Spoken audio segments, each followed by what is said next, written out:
Sometimes creatives don't create. Sometimes writers don't write. January was not the month I expected. Luke and I had COVID the first week of January, and then at the end of our symptoms, I started having abdominal pain. One ER trip and several doctor's appointments later, and it turns out I'm having kidney problems. It's gotten easier to live with as I write this on January 30th, but a lot is still unknown. So why haven't I been writing?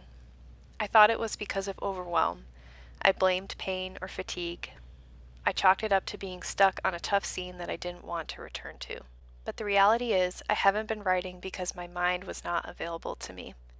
Anxiety was driving, focusing only on the unknowns and writing all the stories that I didn't want to happen to me, of what might or might not come. Tearing my mind away from the situation has been a Herculean task, and one that only became possible after a specialist confirmed that I'm not in an emergency situation. Only then could anxiety let go and let me spend time outside myself again. I started with things that were straightforward. My health was a mystery, the chapter I was trying to write was a mystery, so I gravitated to something black and white, like this paint by numbers. The instructions are simple and can't be messed up. For the first time in weeks, I felt like I knew what to do. The answer to the questions it asked were simple and didn't require me to puzzle through what ifs the way my life and my story were. One whole month has slipped through my fingers. Such a short time might seem negligible to those who live with chronic sickness, but I had to grieve the time nonetheless. I think the greatest cause of human pain is our own expectations. I thought 2022 would be different. No wedding to plan, no cross-country move to pack for. This would be the year that creativity reigned. The truth is, our time and abilities and obstacles are always in flux.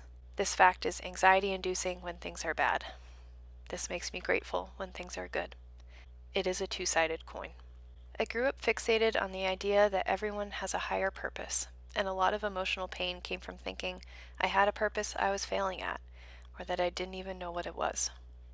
Thinking that I had to pursue a singular passion in life, writing, was very poisonous to me, especially in the times when I was struggling and my creative mind was unavailable to me. Now I have an art piece on my wall that says, "The soul is here for its own joy." I like to think that I am put on earth the same as any other creature, randomly, in a long line of creatures here to beget more creatures, and so on.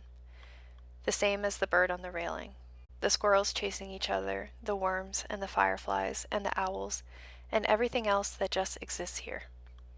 I don't berate myself for being in survival mode because existing in its gentlest moments and its intenser ones is the only point. This is what I am reminding myself now, at the end of a grayish blur of weeks smeared across the canvas of my life. This. If you made it to the end of the day, took care of yourself, and did something that day that fed your soul, even if it is as simple as filling in a green blob with a miniature paintbrush, then congratulations. You fulfilled all that your human life asks of you. Yes, even when you're not writing.